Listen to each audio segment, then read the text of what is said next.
Isa vaatas mind oma tuttava ilmega, mis ei vajanud küsimiseks luba. See oli pilk, mis eeldas nõusolekut enne, kui seda anti.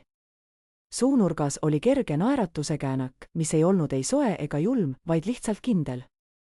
Ta osutas ruumi servas seisvale ühele ainult toolile, mis oli veidi eemale tõstetud, lähedal teeninduspiirkonnale, kus kelnerid liiklesid harjutatud mustrites, kandes šampanjatäis ja suupisteid. VIP-laud on ainult pereliikmetele, rääkis ta, tema hääl oli rahulik, ei liiga vaikne ega liiga vali, just sellisel tasemel, et meie läheduses olevad inimesed kuuleksid. See tähendas, et kuulajaid oli rohkem, kui ta arvas. Mõned pead pöördusid automaatselt meie poole, õhus liikus lühike, kuid tuntav paus, selline, mida registreeritakse isegi siis, kui keegi seda ei tunnista. Mina jäin vaikseks. Ma ei vaielnud vastu, ei otsinud kellegi silmi, et mind päästa.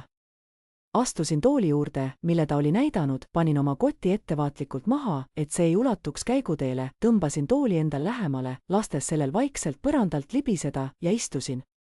Panin käed sülle ja lasin hetkel mööduda, nagu olin selles peres õppinud.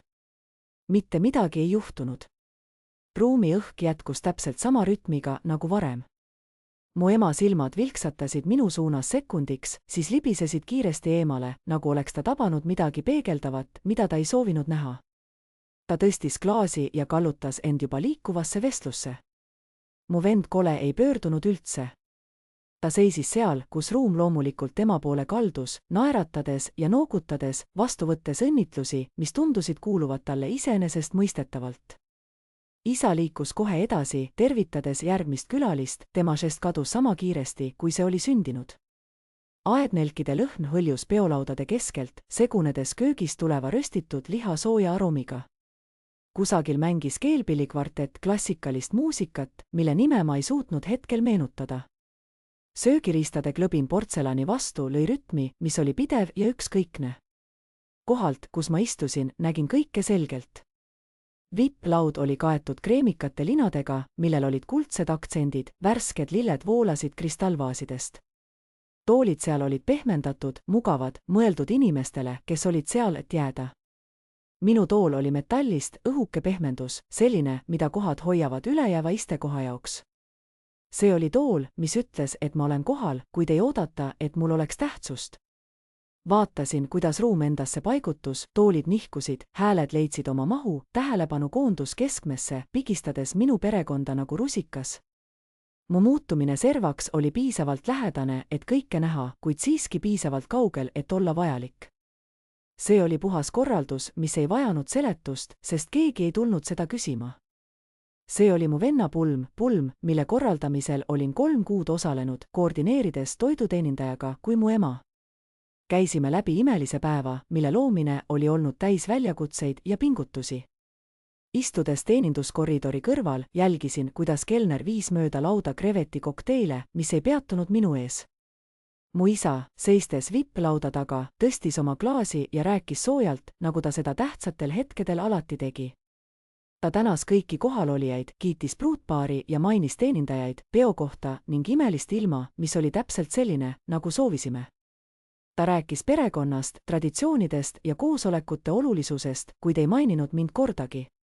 Kuulasin, hoides oma näoilme muutumatuna, aplaus tõusis ja langes kooskõlas, klaasid klõbisesid ning inimesed kallutasid end üksteise poole, moodustades ringi, mis hõlmas kõiki olulisi, kuid jättis kõrvale need, kes ei olnud. Kelner möödus, tassides šampanjaklaase, peatudes VIP-lauda juures, kus klaasid jaotati kiiresti ja efektiivselt mu vanematele, venna noorele naisele Savannahle ja nende tähtsatele külalistele. Ta liikus edasi, peatudes minu juures mitte hetkekski. See ei olnud ebaviisakas, see oli lihtsalt efektiivne, ma ei olnud signaali andnud ega seganud süsteemi kulgu, mis töötas täpselt nii, nagu oli planeeritud. Mõtlesin möödunud nädalatele, kuidas mu telefon pidevalt helises, mu nimega seoses lahenduste leidmisega. Iga kord, kui midagi tuli parandada, olin mina kohal, kui midagi tuli tähistada, olin ma seal. Ruumi struktuur muutus ja see arusaamine ei olnud uus, kuid siin istudes ei saanud ma enam endale selgitusi anda. Mu vend naeris kellegi öeldud nalja üle, see heli oli kerge ja loomulik. Tal polnud kunagi tulnud vaeva näha selle kerge olemise nimel, see oli talle antud, nagu see pulm oli talle antud, nagu tähelepanu, andestus ja teised võimalused alati olid olnud tema jaoks kergesti kättesaadavad. Kui kole unustas midagi, oli alati olemas lugu, mis seletaks, miks see mõistetav oli. Kui aga mina unustasin midagi, oodati minult selgitusi, mitte ei pakutud neid. Muusika muutus aeglasemaks ja romantilisemaks ning paarid hakkasid liikuma tantsupõrandale. Mu ema naeratas isale selle harjutatud naeratusega, mis kaugelt vaadates nägi soe välja, kuid lähedalt ei kandnud endas suurt tähendust. Nad liitusid teiste paaridega, kes tantsisid koos, andes edasi partnerluse tunnet kõigile, kes vaatasid. Mina aga teadsin paremini, olin neid kogu oma elu jälginud ja tundsin, milline on vahe esitusel ja tõel. Savannahi ema heitis mulle kiire pilgu, tema näol vilksatas midagi, mis võis olla segadus või kaastunne, kuid pöördus kiiresti ära, valides mitte teada, mida ta just nägi. Oli lihtsam, tõenäoliselt alati lihtsam. Ma jäin sinna, kus olin. Seal ei olnud soojust, ei olnud alanduse kiirust, mis nõuaks tegutsemist. Tunne oli külmem, puhtam. Tool, mille peal ma istusin, ei olnud juhuslik valik. See oli oodanud mind kaua enne tänase õhtu saabumist, ehitatud igast hetkest, mil ma astusin tagasi, et keegi teine saaks edasi astuda. Iga kord, kui ma alla neelasin oma reaktsiooni, et grupp saaks edasi liikuda, iga otsus, mis tehti minust sõltumatult, kuigi oodati, et ma selle siiski täidan, ehitasid nad kõik selle seina, mis mind eraldas. Mõistmine, et ma ei kuulunud nende sisse, laskus rahulikult mu südametunnistusele, nagu tõde, mis on kaua olnud olemas ja mille vastu ei tasu enam vaielda. Vahemaa, mis mind ja vipplauda eraldas, ei olnud suur, võib-olla 20 jalga, kuid see oli kindel ja hoitud. Nemad olid koos, mina mitte. Keegi ei tulnud selgitama, keegi ei palunud vabandust, keegi ei kontrollinud, kas mul on kõik hästi. Just nende puudumise žestid rääkisid rohkem kui ükskõik milline konfrontatsioon oleks suutnud. Nad olid alati otsustanud, kuhu ma kuulusin, täna õhtul olid nad lihtsalt teinud selle nähtavaks ja arvasid, et see on selle lõpp. Helin tuli, kui ma olin poole peal õhtusöögiga oma korteris. Mu telefon vibreeris laua peal, nagu ikka, kui midagi oli juba valesti läinud. Ma ei lasknud tal kaua heliseda, et see ei muutuks valikuks. Astusin koridori, alandasin häält harjumusest, kuigi keegi teine seal ei olnud, ja kuulasin, kuidas mu ema selgitas, et pulma planeerimisega on probleem. Mitte midagi tõsist, lihtsalt üks neist asjadest, aga kas ma saaksin aidata enne, kui sellest suurem probleem kerkib? Ta ei küsinud, kas mul on aega, ta ei küsinud, kas ma tahan, vaid tegi pausi, mis eeldas, et olin juba jah öelnud. Ma ütlesin jah, sest see oli roll, mida olin aastaid harjutanud, roll, kus ma ilmusin mitte sellepärast, et mind sooviti, vaid sellepärast, et olin usaldusväärne. Niimoodi see tavaliselt algaski, mitte tähistamise või kutsega, vaid hädaolukorraga. Midagi oli hiljaks jäänud, keegi ei olnud plaani kinnitanud, vajalik oli kohandamine. Mina olin see kõne, millele helistati, kui aeg oli kitsas ja vabandused enam ei toiminud. Alguses ei häirinud mind, et mind vajaneti, see tundus piisavalt lähedane kuuluvusele, et ma ei kahtlenud erinevuses. Ilmusin õigel ajal, järgisin kokkuleppeid.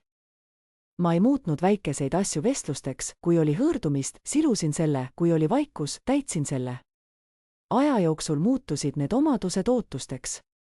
Mind ei pidanud enam paluma, ülesanded langesid mu nimega, nagu pagas, mis saadeti ette sihtkohta, kus kõik teised nautisid. See muster algas enne, kui ma olin piisavalt vana, et seda mustrina ära tunda. Olin 12 aastat vana, kui mu vanaema pidas oma 70. Sünnipäevapidu meie vanemate aia taga. Päev oli kuum, selline kesklääne suvekuumus, mis muutis kõik aeglasemaks ja raskemaks. Kole pidi aitama kokku panna volditavaid laudu, kuid oli kadunud oma sõpradega tänava lõpus korvpalli mängima. Mu ema saatis mind teda otsima ja ma kõndisin 3 plokki kuumuses, leides ta naermas koos oma sõpradega.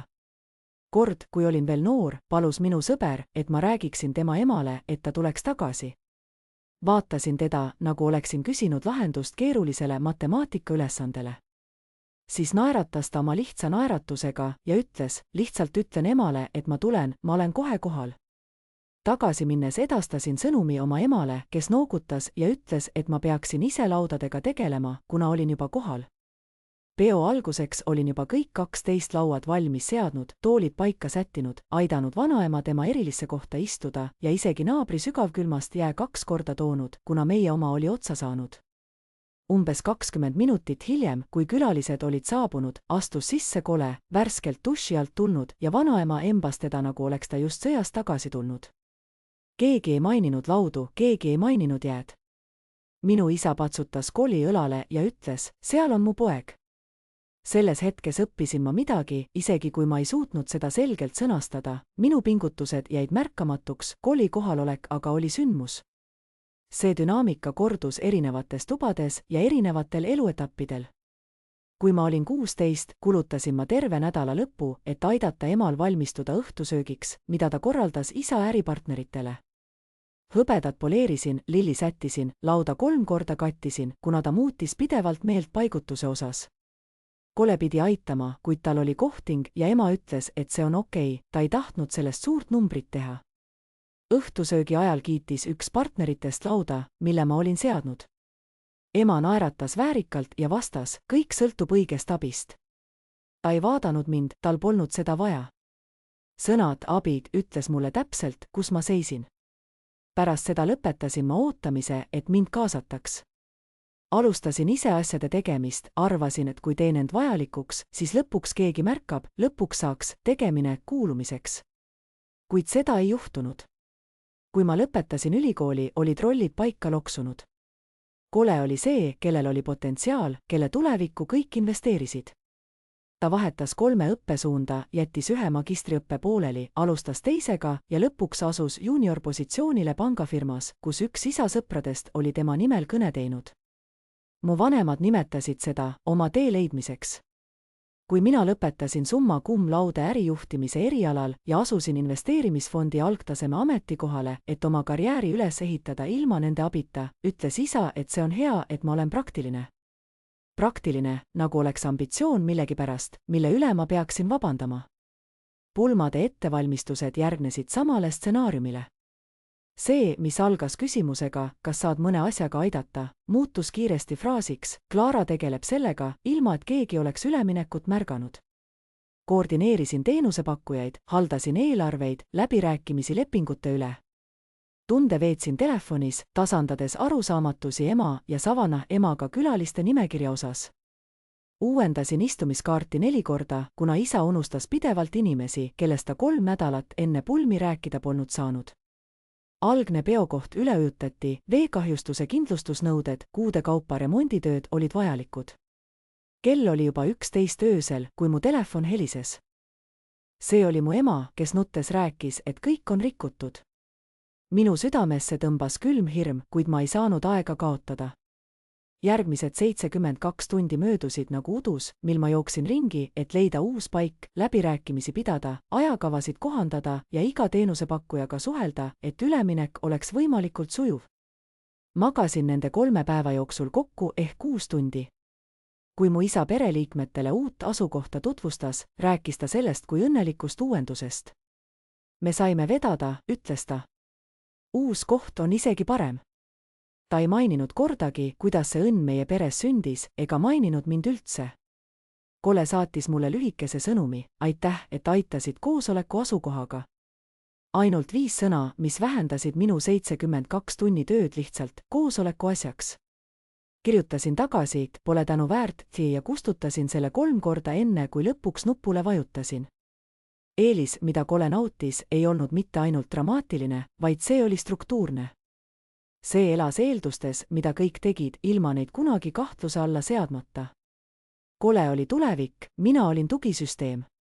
Tema oli investeering, mina olin hooldus. Iga pereringi kohtumine kinnitas seda nii vaikselt, et sellele osutamine oleks tundunud pisikesena, ületundlikuna, nagu oleksin midagi olematut üles tõstnud. Kuid see ei olnud midagi. See oli kõik. See oli fundament, millele kõik muu rajanes. Kui lõpuks istusin seal toolil oma venna pulmas, vaadates, kuidas mu pere tähistab, tundsin, et mõistsin täpselt, kuidas ma sinna olin jõudnud. Olin seal ise samm-sammult käinud, uskudes, et kui ma lihtsalt jätkan kasulik olemist, siis lõpuks saan väärtustatud. Olin eksinud. Viimased 3 nädalat enne pulmi muutusid segaseks helistamisest, e-kirjadest ja probleemidest, mis ilmusid ootamatult ja nõudsid koheseid lahendusi. Liikusin neist läbi, nagu olin liikunud kõigest muust, mida mu pere minult oodanud oli, tõhusalt ja kaebamata. Ütlesin endale, et see on ajutine, üks üritus, viimane pingutus kasulik olemiseks ja siis lähevad asjad tagasi mingisse normaalsesse seisu, mis meie vahel eksisteeris. Kuid seekord oli midagi teistsugust. Probleemid ei tulnud enam ainult mu perest, vaid igalt poolt. Kõigil näis olevat selge, kelle poole pöörduda. Hommikul, kui viimane ajakava pidanuks koordinaatorile jõudma, helistas mu ema, et öelda, et Savannahi vanemad olid külaliste nimekirja lisanud 15 inimest, ilma et kellelegi sellest oleks räägitud. Kategooria pidi teadma kell 12, kohtade arv pidi olema teada kell 3 ja istumiskaardi, mille olin 2 nädalat täpsustanud, muutus nüüd aegunuks. Küsisin, miks keegi ei olnud sellest varem rääkinud. Mu ema ohkas nii, nagu ainult tema oskas, andes mõista, et olen raske inimesega, küsides mõistlikke küsimusi. Need asjad juhtuvad, Clara, lihtsalt lahenda ära. Ma lahendasin, nagu alati. Kuid siis helistas lillemüüja otse mulle, mitte mu emale, mitte kolile, mitte koordinaatorile, vaid just mulle. Ta oli saanud mu numbri Savannahi emalt, kes oli öelnud, et mina olen see, kes asju tegelikult juhib. Koha juhataja saatis mulle e-kirja küsimustega ajakava kohta, kopeerides mind esimesena ja kõik teised hiljem. Fotograafi assistent saatis mulle sõnumi, et kinnitada detaile, mis oleks pidanud käima läbi. Olime jõudnud pulmade nädalasse ja kui ma mõtlesin oma rollile, hakkas pilt tasapisi selginema. Minu kohalolek oli saanud kõigile selgeks, kuid mitte sellisel kujul, nagu ma lootsin. Ma ei olnud lihtsalt peigmehe õde ega pereliige, vaid olin saanud selleks inimeseks, kellele kõik küsimuste ja muredega pöördusid. Ma ei olnud end nii tutvustanud, ei olnud palunud, et mind nii näeks. Ometi olin ma kuidagi muutunud just selleks, kellega kõik pulmade korraldamisel arvestasid. Nädal enne suurt päeva kohtusin Savannaga, et arutada viimaseid detaile. Ta saabus kohale 20 minutit hiljem, telefon kõrva küljes, rääkides kellegagi oma küünte kohtumise kohta. Kui ta lõpuks lauda istus, viskas ta mulle naeratuse, mis tundus rohkem nagu vastus kellegi nimele, mitte midagi isiklikku. Ta oli kaunis, selles muretu viisis, mis koheselt selgitas, miks kole oli just tema valinud. Tema blondid juuksed langesid täiuslikes lainetes, küüned olid ilmselgelt samal hommikul tehtud ja kihlasõrmus säras iga käe liigutusega. Kõik temas viitas elule, kus detailid olid usaldatud teistele. Kui ta lõpuks oma kõne lõpetas, ütles ta, kole ütles, et sa oled kõike korraldanud, see on nii armas sinust. Armas, mõtlesin ma, nagu see oleks lihtne silt, mis mind määratleb, mitte midagi muljetavaldavat või heldet. See oli nagu ma oleksin teinud seda lihtsalt sellepärast, et keegi teine ei tahtnud. Naeratades vastasin, et see pole probleem. Küsinud, kas tal on veel mingeid muresid, mõtles ta hetkeks ja keeras sõrme ümber juuksesalu. Tegelikult jah, mu ema on mures lauapaigutuse pärast. Ta ei taha olla liiga lähedal sinu vanematele, sest sa tead, nad võivad olla palju. Tundsin juba, kuidas see kõik oli tõsi. Olin nendega koos kasvanud ja teadsin hästi, kui palju nad võivad olla. Lubasin tal lauajoonistust uuesti kohandada. Perfekt, ütles ta, sirutades käe oma telefoni järele, et kontrollida teavitust, kuid siis peatus ja vaatas mind peaaegu mõtlevalt. Oh, mu sõber Rachel tuleb ka pulma. Ta töötab minuga firmas, väga tähelepanelik tüdruk, märkab kõike. Ta naeris kergelt, nagu jagaks ta kuulujutte, maskeeritud infona. Sa oled tema jaoks õige inimene, kui tal midagi vaja on, sa ju tead kõike logistikat, märkisin. Vaadates, kuidas ta menüüd skaneeris, ilma seda tõeliselt lugemata ja kuidas ta oma perfektselt kujundatud küüsi laua vastu koputas, taipasin ma midagi, mis oli enne mulle selgusetuks jäänud. See ei olnud lihtsalt minu pere, see oli lugu, mida nad olid minust rääkinud. Lugu, mis oli liikunud meie kodust, meie õhtusöökidest kaugemale, Savanna maailma. Ta ei olnud julm, ta kordas lihtsalt seda, mida oli õppinud. Clara korraldab asju. Clara on abivalmis. Clara ei ole õde, keda sa tunned, vaid õde, keda sa kasutad. See arusaam oli teistsugune, võrreldes varasemate tunnetega, mis mind vaevanud olid. Need olid seotud minu perega. Pimedus, mis ümbritses mind, ei tulenenud mitte ainult füüsilisest puudest, vaid pigem inimeste suutmatusest või ka vastumeelsusest näha minu väärtust, mis ulatus kaugemale lihtsalt funktsionaalsusest. See oli osa millestki palju suuremast, narratiiv, mis oli minust mööda läinud.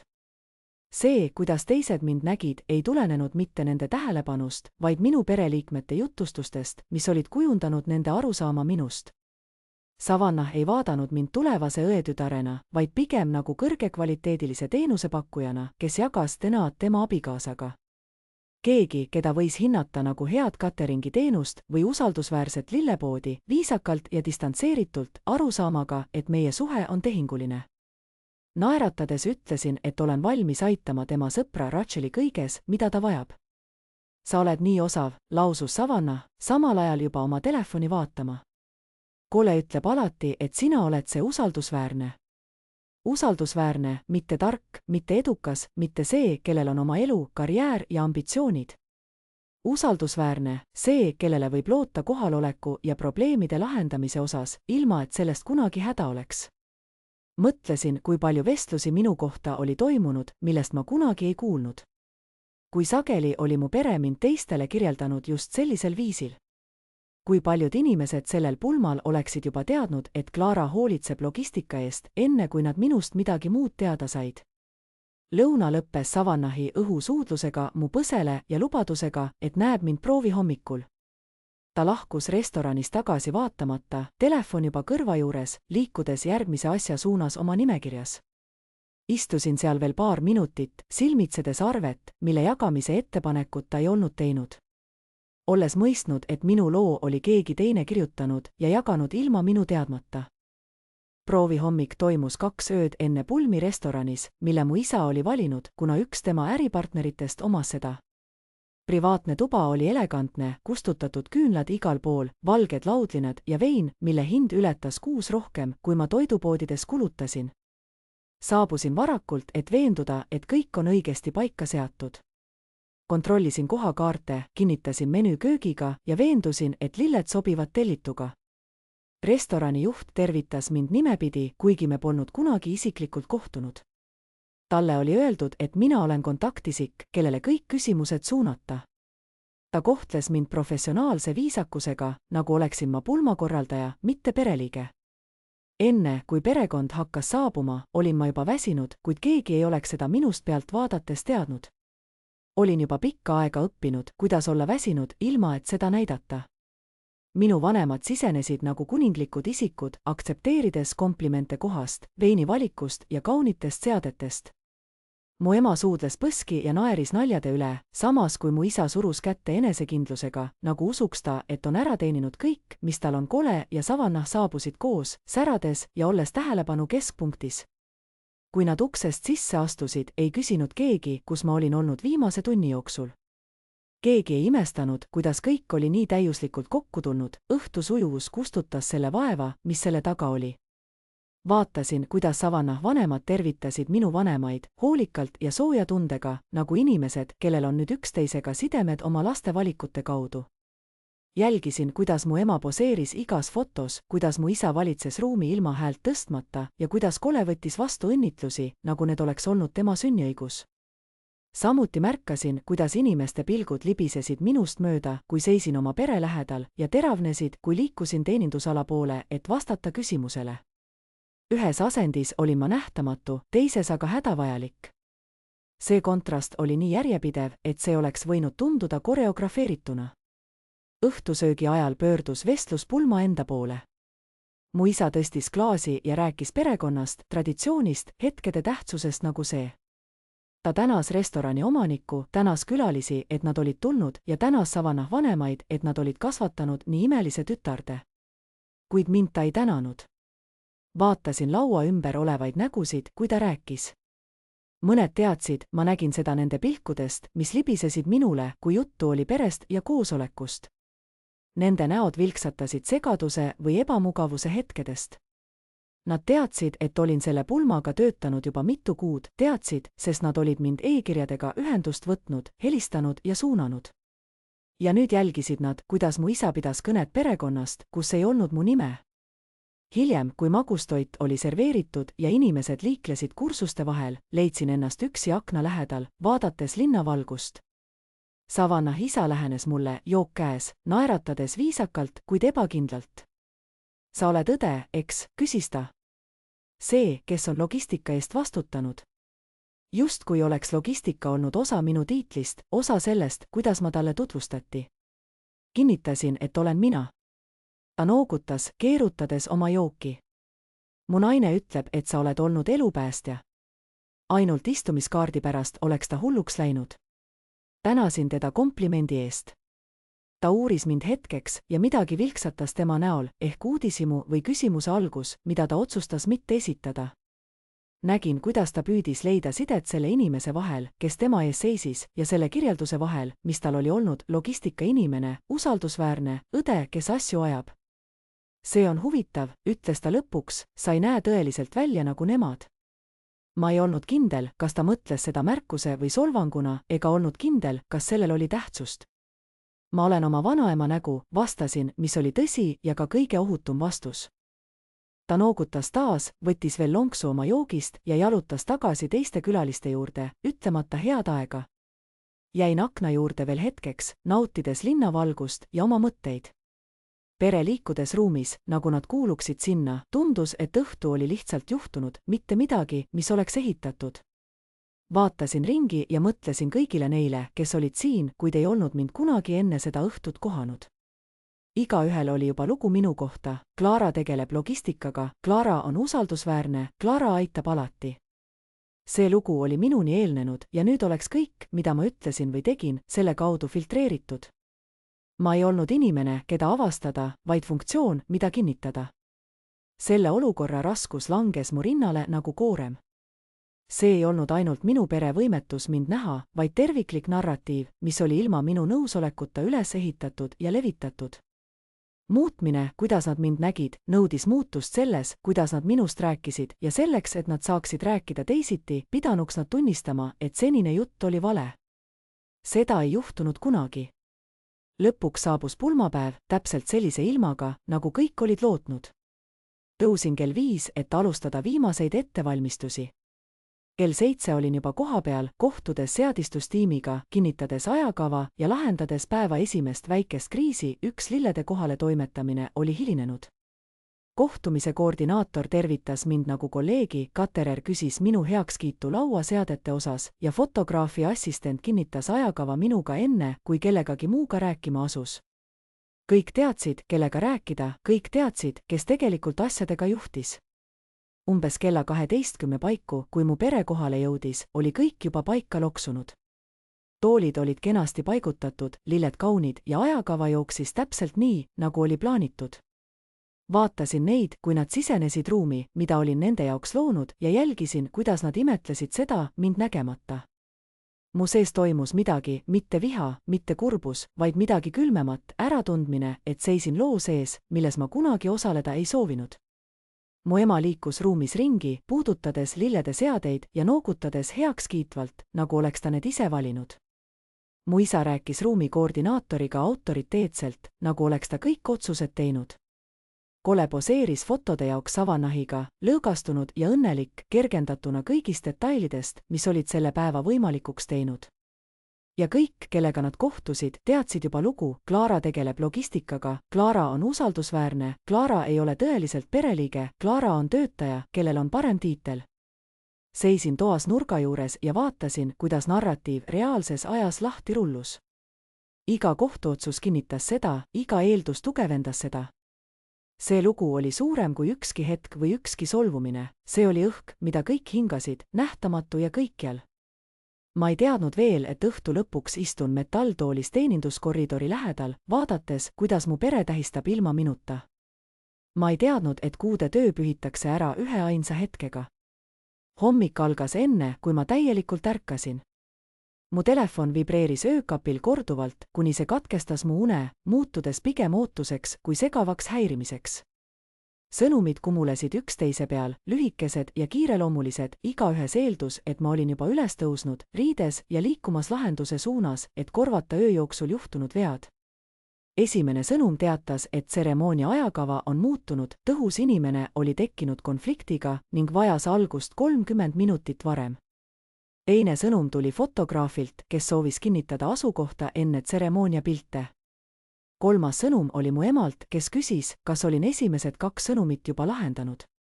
Tõele au andes polnud ma veel voodist väljas saanud.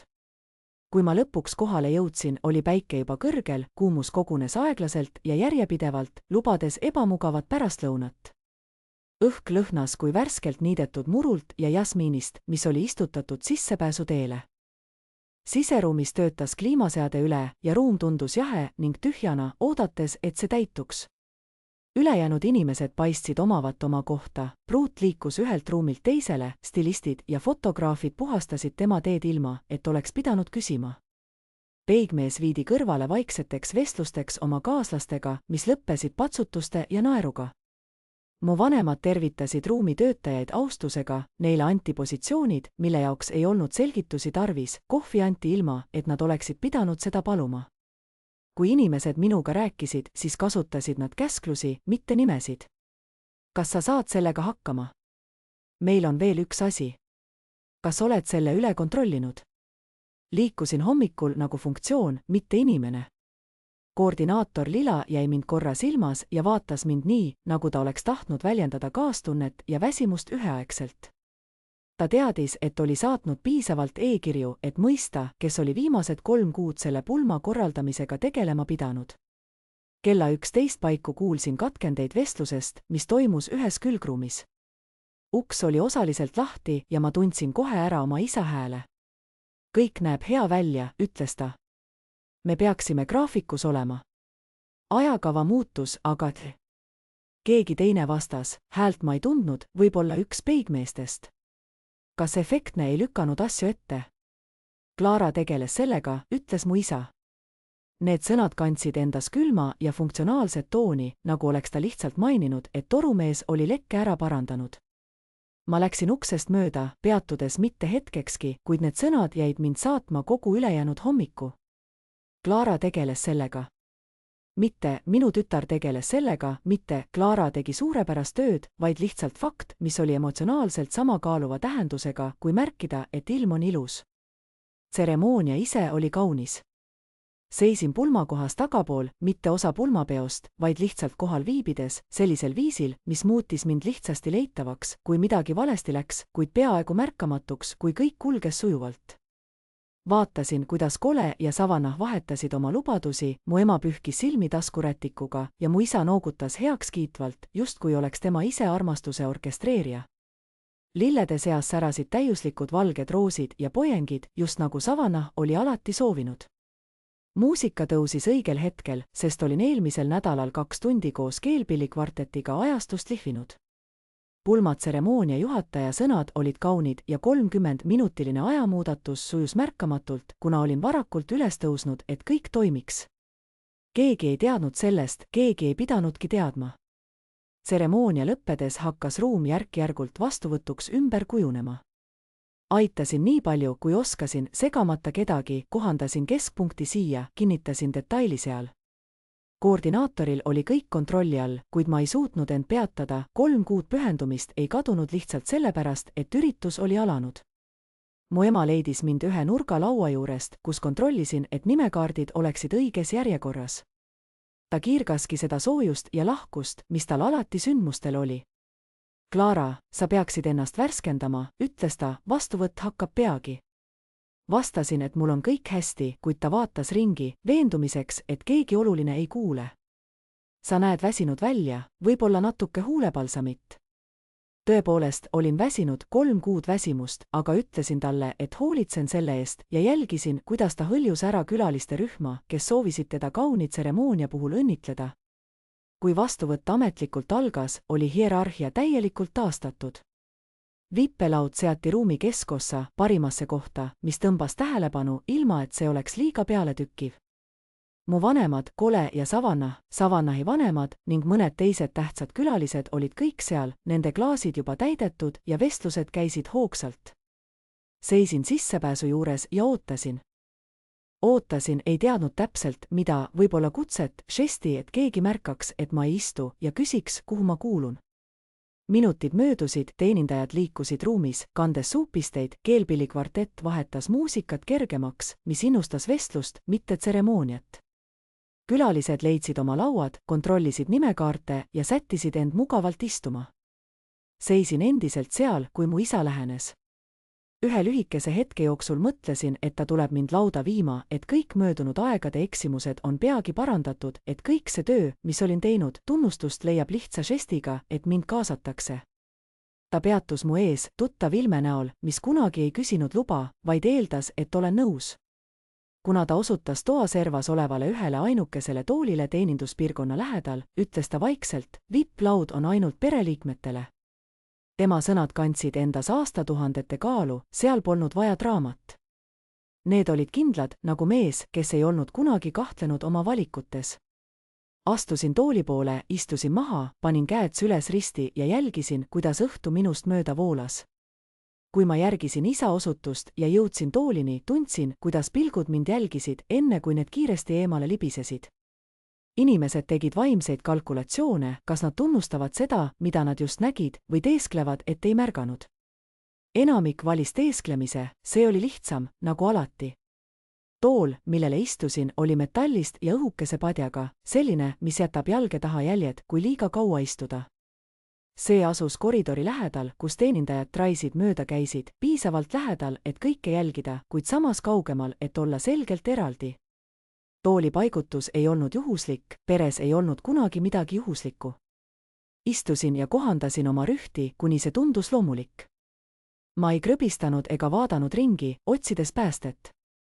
Teadsin, kuidas olla kohal, kuid mitte pealetükkiv, nähtav, kuid ignoreeritav. Köögist leviv lambaliha lõhn kutsus üles nälga, iga kord, kui teenindaja uksest läbi lükkas. VIP-laua klaaside klõbina helikanti ruumis, vaheldumisi naeru, mis tõusis ja langes nagu tõusulaine. Keegi oli palunud kvartetilt kindlat laulu ja nüüd mängiti midagi aeglast ja romantilist, mis pehmendas valgustust. Kus ma istusin, nägin kõike. VIP-laud oli kaunis, nagu kallid asjad tavaliselt on, kreemias linane laudlina peegeldas küünlavalget valgust, lilled voolasid kristallvaasidest hoolikalt paigutatud segaduses. Seal istujad kaldusid üksteise poole, nende kehade nurk moodustas suletud kuju, mis ei vajanud väljast mitte midagi. Minu ema säras, nautides rõõmu nagu keegi, kes on seda aastakümneid harjutanud. Ta puudutas isa kätt õigel hetkel, naeris õigel helitugevusel ja tegi kindlaks, et ta on alati pildil, kui keegi kaamerat suunas. Isa liikus lauas kergelt autoriteetselt, vesteldes ühelt inimeselt teisele, tehes kõigile selgeks, et nad on tähelepanu all, kuid kunagi ei paistnud ta kiirustavat. Kole istus Savannahi kõrval, tema käsi puhkamas aeg-ajalt tema seljal, nagu noorbaaridel tavaks. Ta näis olevat tõeliselt õnnelik, mis tegi kõik kuidagi hullemaks. Ta ei arvutanud oma õnne ega mõelnud, kas ta väärib seda, ta lihtsalt omas seda, nagu oli alati omanud asju, mille nimel teised vaeva nägid. Savannah näis olema täiuslik, mis ilmselt oligi pruudiks olemise mõte, tema kleit maksis rohkem kui mu auto ja tema juuksed olid saanud tähelepanu, mida nad väärisid. 3 tundi oli kulutatud selleks, et iga detail tema välimuses oleks viimistletud just selle hetke jaoks ja see viimistlemine oli olnud edukas. Ta vaatas aeg-ajalt ringi, silmad veidi hämmeldunud, nagu keegi, kellele on antud rohkem tähelepanu, kui nad oskavad sellega toime tulla. Minu kõrval möödus kelner, käes šampanjaklaasidega kauss. Ta peatus VIP-lauda juures, jagades klaase sujuva meisterlikkusega, kuid jätkas siis mu kõrvalt, jättes kausi tühjaks. Teel edasi ei olnud midagi, mis mind oleks häirinud, ma ei olnud ju joonud, ei olnud silmsidet loonud ega sekkunud teeninduse rütmi. See oli tehniline tähelepanuta jätmine, mitte isiklik, kuigi kõik tehniline tugines mingile isiklikule. Mõne minuti pärast algas esimene tõstmine. Minu isa tõstis klaasi ja ruum vaikus järk-järgult, kuni tema hääl jäi ainukeseks, mis kostis. Ta rääkis perest, armastusest ja traditsioonidest, mis põlvkondi ühendavad.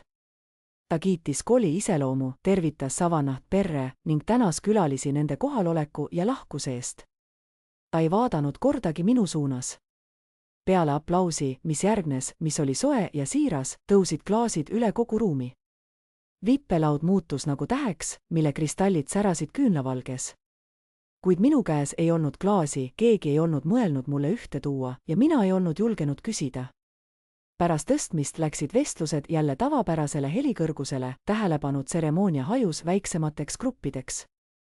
Vaatasin, kuidas mustrid moodustusid ja hajusid, kuidas keegi lähenes kellelegi ja kuidas keegi oli lähenenud, jälgisin nähtamatut sotsiaalset hierarhiat, mis liikumise ja lähedusena end kehtestab. Üks naine, keda tundsin kui Savannahi kolleegi, seisis mu silmapiiri ääres, vaadates mind väljendiga, mida ma ei suutnud täpselt mõista.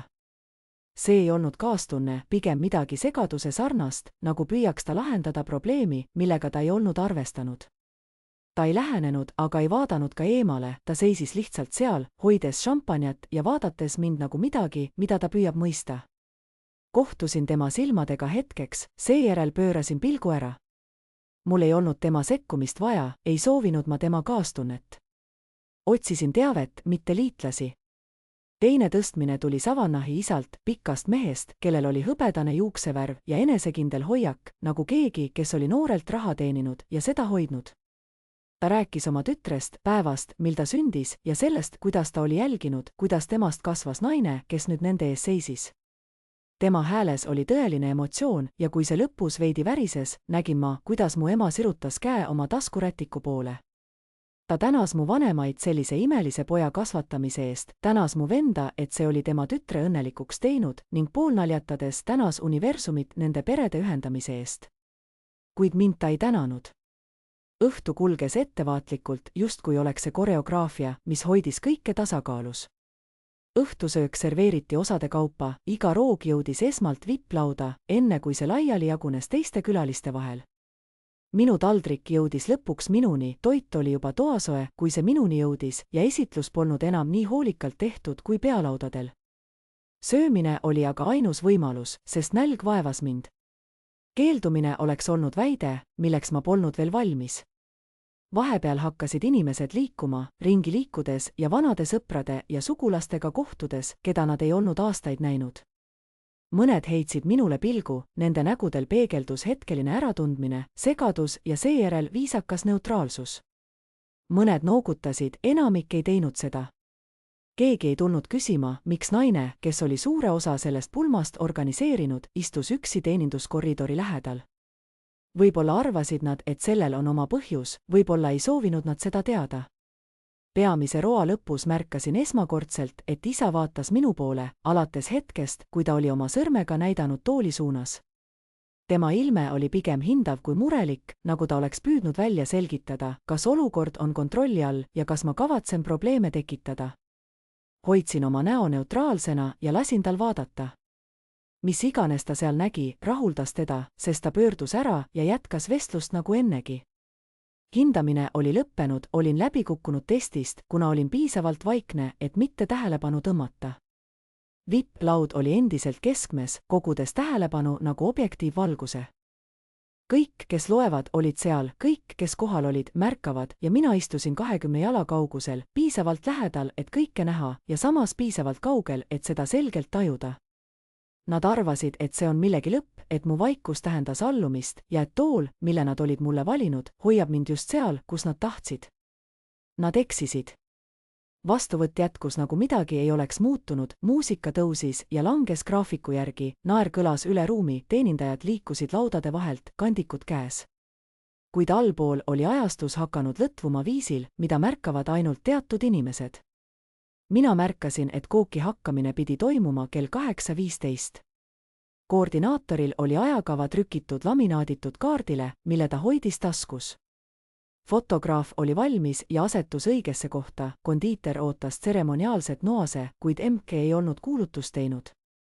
Kell 8:15 möödus ja ruum jätkas, nagu ei oleks midagi toimunud. Lila skannis ruumi, tema nägu oli professionaalne, kuid tema silmad liikusid kiiremini, kui oleks pidanud. Ta otsis kedagi. Ma teadsin täpselt, kelle otsingud tema pilgu vipplauast üle kandsid ja maandusid minule hetkeks, enne kui kiiresti eemale pöördusid. Ma märkasin. Korraga, kui Lila mälestused uue korralduse kohta naasesid, otsustas ta mitte minna üle ruumi minu juurde, vaid lähenes hoopis Kolile. Ta kummardus tema kõrva ja sosistas midagi. Kole noogutas, kuid tema tähelepanu oli endiselt külalisel, kellega ta rääkis. Lila ootas, et Kole jätkaks oma vestlust, kuid aeg läks edasi. Lõpuks astus ta tagasi ja leidis lahenduse. Ta andis otsekorraldajale märku, et fotograaf oleks valmis ja võttis ülemineku enda kätte. See töötas, torti hakati lõikama vaid paar minutit hiljem ning enamik külalisi ei märganudki viivitust. Siiski sära, mis oli meie üritust nii kaua kaunistanud, oli veidi kustunud. See sujuvus, mille nimel olin nii palju vaeva näinud, ei olnud enam iseenesest mõistetav. 20 minutit hiljem ilmus esile uus probleem.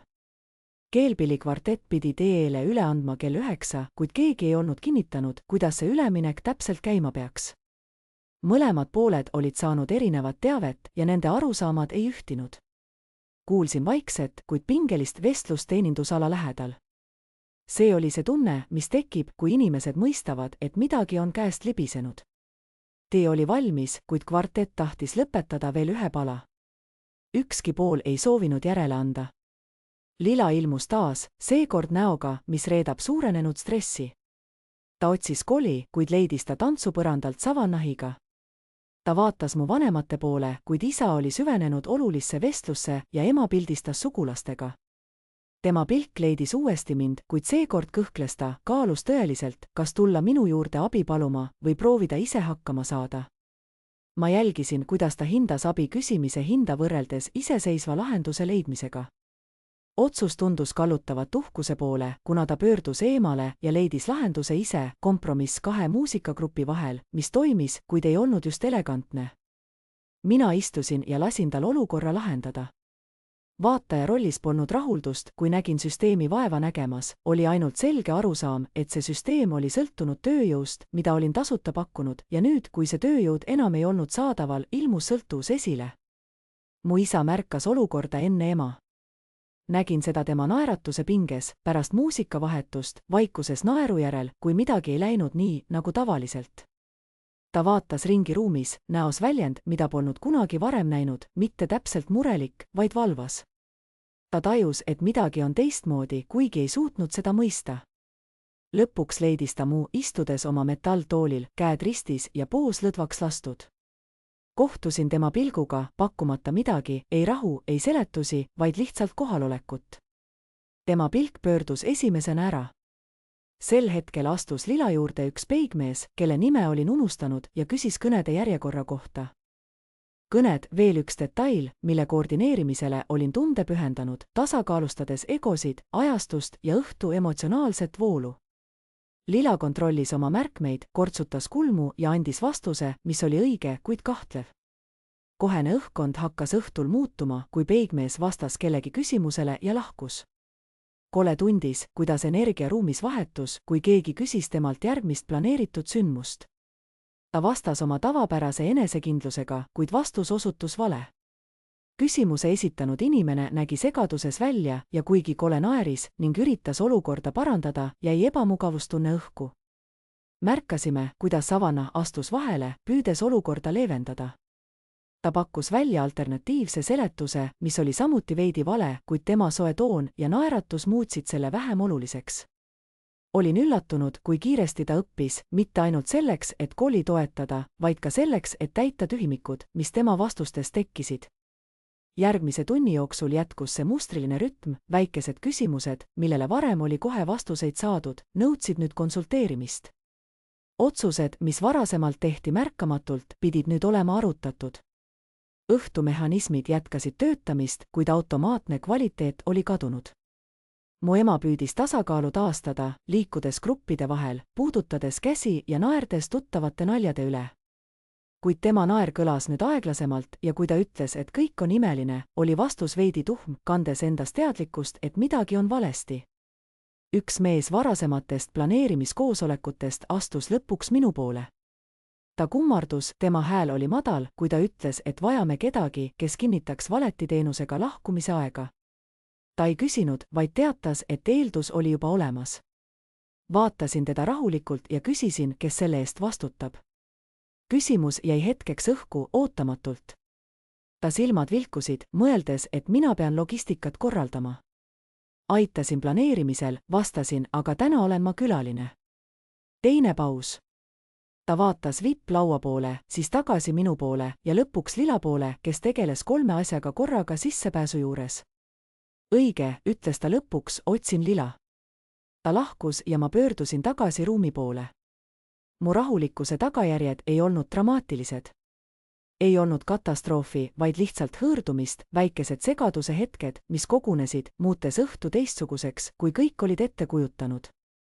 inimesed kohanesid, nagu nad alati teevad, kuid mugavus oli kadunud ja selle puudumine jättis jäljed igale poole. tunni lõppu lähenedes astus mu isa ruumi teise otsa ja peatus mõne sammu kaugusel mu toolist. ta ei istunud, ei kummardunud, vaid seisis, vaadates mind ülevalt alla, nägu täis hindamist ja midagi, mida ma ei osanud määratleda. kas kõik on siin korras, küsis ta. küsimus kõlas nagu mure, kuid ma olin piisavalt kaua temaga koos olnud, et tuvastada tema uudishimu. kõik on hästi, vastasin ma, imeilus õhtu. ta ootas, nagu loodaks, et ütlen midagi muud, et täita vahe, nii nagu ma alati olin teinud. kuid seekord ma ei öelnud midagi.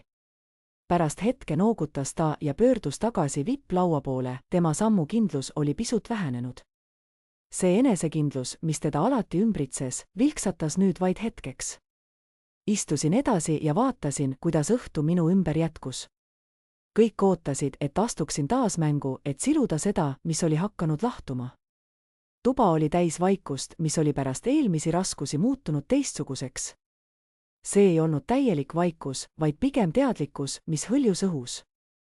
vestlused aeglustusid loomulikest pausidest, kehad pöördusid just piisavalt, et mind vaadata. ootus, mis ei vajanud sõnu, liikus ringi, kõik eeldasid, et astun tagasi, silun asjad, mis olid kiskunud ja taastan selle kerguse, millest nad olid harjunud sõltuma. kuid mina, seisma jäädes, ei varjanud end ega taandunud, vaid lihtsalt ei astunud edasi. teenindajad kogunesid omapäi, personal kontrollis trükitud ajakavasid, mitte ei otsinud mind. tuba püüdis ennast ise korrigeerida. ma ei keeldunud millestki otse, lihtsalt valisin hetke, millal sekkuda, mitte ei reageerinud automaatselt. see enesekehtestamine oli füüsiline, nagu lihas, mis oli aastaid harjutanud liikumist käsu peale. järgmine probleem ilmus suurem ja keerulisem, ajakava kohased toastid ja bändipaus olid omavahel kokku põrkunud ning keegi ei suutnud seda vaikselt lahendada. mõned inimesed rääkisid korraga, siis jäid vait. Telefonid ilmusid välja ja silmad skaneerisid tuba. ootus kasvas, liikudes inimeselt inimesele, mitte ei jäädes ühe näo peale.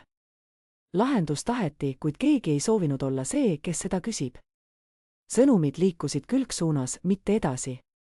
keegi, kes oli lähedal, kummardus ja sosistas midagi teise inimese kõrva, seejärel noogutas minu suunas, tehes seda märkamatult. teine inimene liitus vestlusega, kuulas ja astus tagasi. palve jõudis minuni, kuid oli lahjendatud ja omamoodi eemaldatud, keegi ei soovinud, et neid seostataks probleemiga. lõpuks ilmus minu lähedale naine, kelle ma mäletasin toiduteeninduse firmast.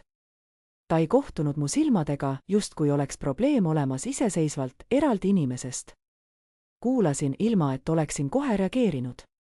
kes on vastutav, küsisin ja see küsimus maandus kõvasti, nõudes vastust, milleks keegi ei olnud valmis. vaikus järgnes, keegi nimetas nime, kuid tõmbas selle tagasi. Lila, ütles keegi, siis lisas teine, et kole oli algselt ajakava heaks kiitnud. ma ei lasknud ruumil end täita. mis on plaan, kui see ei toimi, küsisin. ei ühtegi süüdistust, ei teravust, vaid lihtsalt ootus, et plaan peaks olema.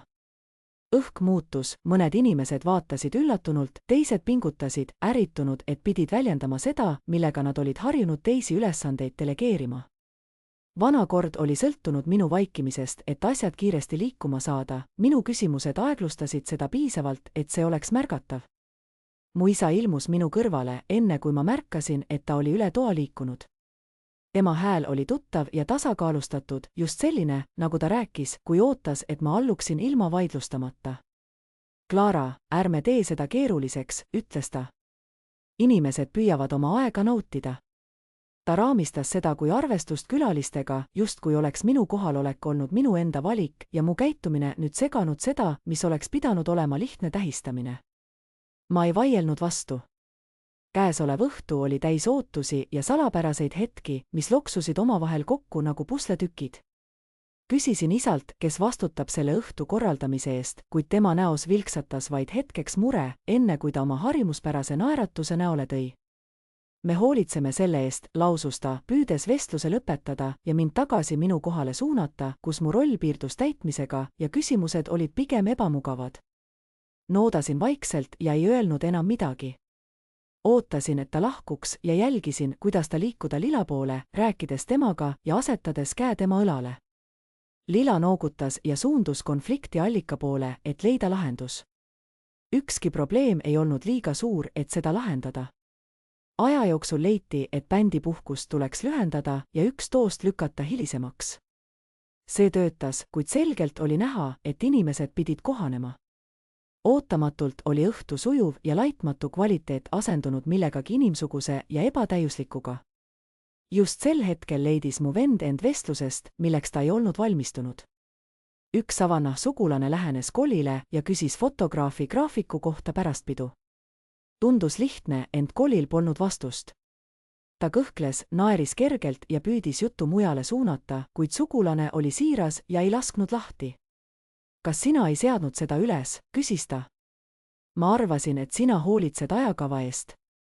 Koli enesekindlus kõikus, kui ta pilk liikus meie isa poole, siis tagasi sugulasele ja lõpuks Lila koordinaatori peale, kus too oli millegi muuga hõivatud. Ma arvan, et Clara teadis selle kohta rohkem, vastas ta lõpuks. Need sõnad jäid õhku rippuma. Sugulane pöördus minu poole, leidis mind teenindusala lähedalt ja tema näos mängisid emotsioonid, mida ma ei suutnud lugeda. Ta ei tulnud minult otse küsima, vaid pöördus tagasi Koli poole, ma kontrollin fotograafi endaga. Kole noogutas kergendatult ja hetk möödus, kuid midagi oli paljastatud. Keskus ei olnud nii iseseisev, kui see esmapilgul paistis. Koli autoriteet tugines toele, mis polnud antud hetkel kohal. Mu ema jälgis vahejuhtumit üle toa. Nägin, kuidas ta vaatas vaheldumisi Koli ja minu poole, arvutades midagi, kuni tema näole tekkis sileilme, mis tähendas, et ta oli otsustanud selle pärast rääkida hiljem. Istusin oma kohal, olles mitte keskel ega peidus. Inimesed tulid minu juurde praktiliste küsimustega, millele vastasin lühidalt ja täpselt, ilma et oleksin midagi üleliigset öelnud. Teised möödusid, noogutades tunnustavalt, mitte kohustuse tõttu. Tuba hakkas end ümber korraldama funktsiooni, mitte staatuse järgi ja keegi ei kuulutanud seda, sest keegi ei tundnud vajadust. Kui mu isa hiljem möödus, kohtusid meie pilgud hetkeks. Seal ei olnud viha, vaid äratundmine. Reeglid, millele ta oli toetunud, muutusid silme all. Kui järgmine laul algas, oli õhk täis muutuste vibratsiooni, mis võttis õhtu uude suunda. Muutus, mis oli vaikselt toimumas, jäi paljudele märkamatuks. Peoüritus nägi välja sama, kuid tähelepanelikud silmad märkisid, et hierarhia oli hakanud kõiguma. Mina ei tundnud, et oleksin midagi võitnud, pigem kandsin endas ühe koha täitmise rahu. Olin vabanenud üksildasest ootuse koormast, kuid teised ei mõistnud, mida see tähendas. Sammusin vastuvõtust kõrvale kindla eesmärgiga, mis ei olnud seotud põgenemisega. Koordinaator vajas kinnitust selle kohta, millal kook välja tuua ja mina tahtsin veenduda, et fotograafi signaal langeb kokku bändi järgmise pausiga. Need olid praktilised asjad, väiksed detailid, mis varem automaatselt mind tõmbasid. Seekord astusin nende poole rahulikult, ilma kiiruseta ja süüdistusteta. Läksin läbi kõrvalkoridori, vaatasin üle paar nädalat tagasi loodud e-kirjade ketti, et vältida teenindajate kokkupõrkeid ja kuulasin peo vaikselt kumisevat melu enda selja taga. Siin, rahva eest eemal, oli õhk jahedam. Tundsin läheduses kapis hoitavate puhastusvahendite lõhna, samuti häguseid kloorinoote, mis tulid hoone teiselt poolt asuvast basseinist. Siis kuulsin isa häält, piisavalt lähedalt, et see oleks avameelne. Peame lihtsalt asja lihtsana hoidma, ütles ta. Ema vastas kohe, tema hääl oli madal, kuid rahulik, täpselt ei mingit draamat, mitte täna õhtul. Ma aeglustasin, kuigi ma ei otsustanud seda teadlikult. See polnud niivõrd see, mida nad ütlesid, kui see, kui kergelt nad seda ütlesid. Nad rääkisid õhtust kui süsteemist, mida nad juhtisid, mitte kui tähistamisest, mis kulges. Seisin paigal nurgas, kus inimesed tavaliselt peatavad, et kingi reguleerida või juukseid sättida. Olin vaikne, sest mu keha mõistis enne mu meelt, et kui ma liigun, kuulutan end välja. Kui ma paigal püsisin, jätkasid nad vestlemist. Ta on täna kogu päeva lühikesel nööril ja see on toiminud, ütles isa. Kuid kui ta lähedale jõuab, hakkavad inimesed temalt küsimusi küsima ja siis ta hakkab vastama, lisas ema. See ei ole see, et ta tahab end näidata, jätkas isa, ta lihtsalt täidab tühikuid. Ta nimetas mu nime ilma emotsioonita, Clara teeb, mida Clara teeb. Minu vend liitus vestlusega. Ma ütlesin sulle, et nii on parem. Savannah ei vaja, et ta meie laua juures asju ajama peab. See näeb imelik välja, kui su õde vastab teenindajate küsimustele, samas kui su naine üritab lõbutseda, ütles isa. Ja me ei taha, et Clara tunneks end õigustatuna, lisas ema. See sõna, õigustatud, maandus selgelt. Mitte haavatud, mitte välja jäetud, vaid õigustatud, nagu oleks koht perelaudade taga midagi, mille teenid hea käitumisega, mitte millegi, millega sünnitud. Ta mõistab, ütles isa kindlalt. Ta mõistab alati, vastas ema. Just sellepärast see toimib, jätkas isa. Ta ei tee skandaali. Kui ta oleks tahtnud, siis oleks ta juba teinud, ütles vend. Ta ei tee seda, kinnitas isa. Ta on liiga vastutustundlik. Need sõnad kõlasid nagu tööriist, nagu kang, mida nad olid õppinud tõmbama. See on vaid üks öö, ütles ema. Ja kui ta teeb selle enda ümber, küsis isa, siis hoiame ta koos tegevuses, vastas vend. Ta on kasulik, kui on hõivatud, ütles isa tõsiselt. See ongi point. Kusagil oli kõik hoolikalt paika pandud, et ei tekiks segadust. Minu ema märkis, et nad ei taha midagi rikkuda. Hoidsin silmad telefoniekraanil, mis oli hämar ja seal avanes lugemata e-kiri. Minus ei tõusnud viha, vaid selgus, et tool ei olnud eksimus ega tähelepanematus, see oli paigutatud sama hoolikalt nagu valgustus ja istumiskava. Mina olin nende arvutustes muutujaks, kelle nad olid õppinud kontrollima. Inimesed juba küsisid, kes mida tegi. Minu isa vastas, et peame hoidma narratiivi puhtana. Savannah isa küsis ajakava muutuse kohta. Minu vend ütles, et see oli koordinaatori otsus. Ema lisas, et ei ole vaja öelda, et Clara sellega hakkama sai, me ei toetunud temale. Isa selgitas, et ta pakkus, mis polnud tõsi.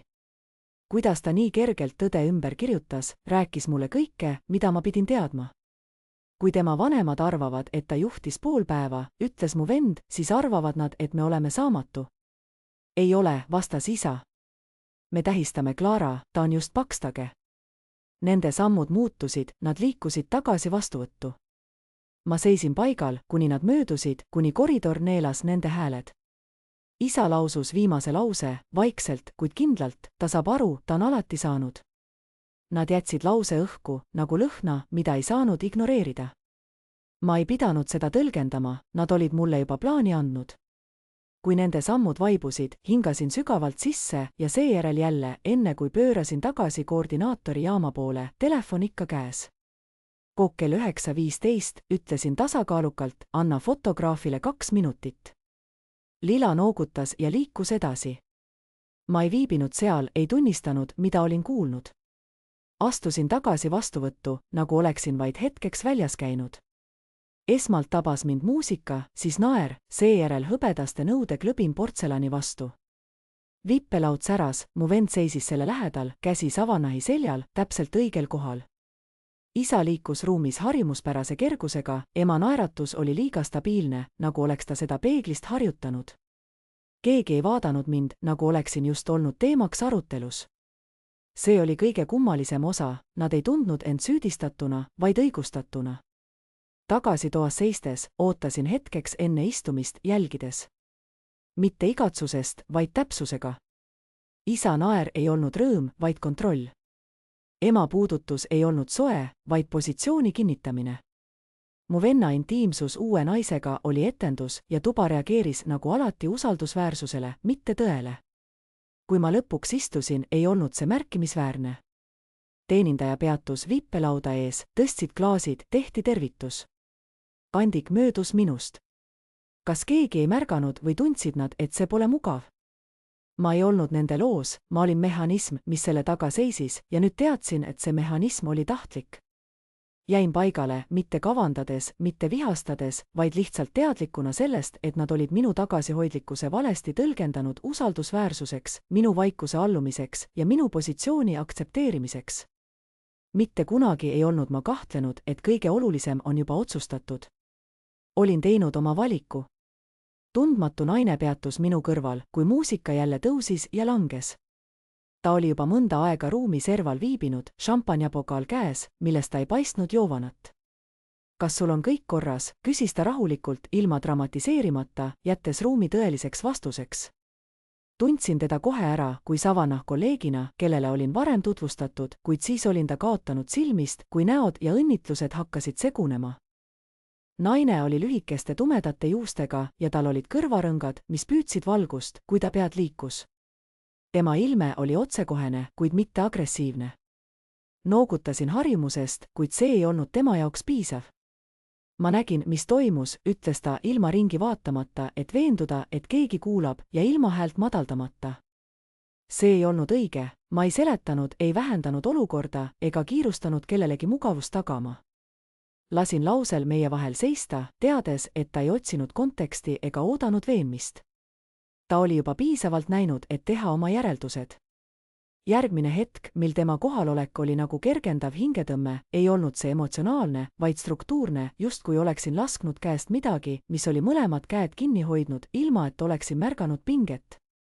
Ta seisis mu kõrval veidi kauem, kui viisakus nõudis ja ütles, kui sul on midagi vaja, anna teada, ning sulandus tagasi rahva sekka. Kui ta lahkus, märkasin väikeseid muutusi ruumis.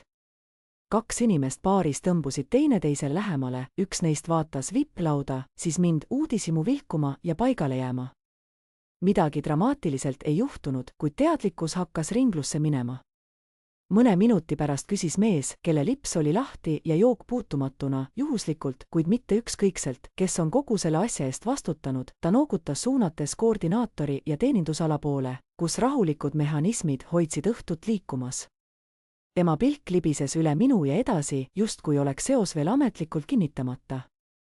Enne, kui jõudsin vastata, kõneles naine varasemalt tema selja tagant. Tema and, mees pöördus tagasi minu poole, kulmud tõustes, mitte just muljet avaldavalt, vaid nagu oleks ta oma arusaama ümber seadnud. Ah, sain aru, ütles ta. Ta ei esitanud järgnevaid küsimusi ega nõudnud tõendite esitamist. Ta kohandas oma arusaama ja liikus edasi. Nii see algas, mitte vastasseisudega, mitte kõnedega, vaid väikeste korrektuuridega, mis liikusid inimeste vahel, kes ei olnud huvitatud minu pere versiooni säilitamisest. Minu isa märkis seda enne mu ema. Nägin seda tema naeratuse pingest, kui ta ruumi skaneeris pärast naerupause, kui vastus ei tulnud nii nagu tavaliselt.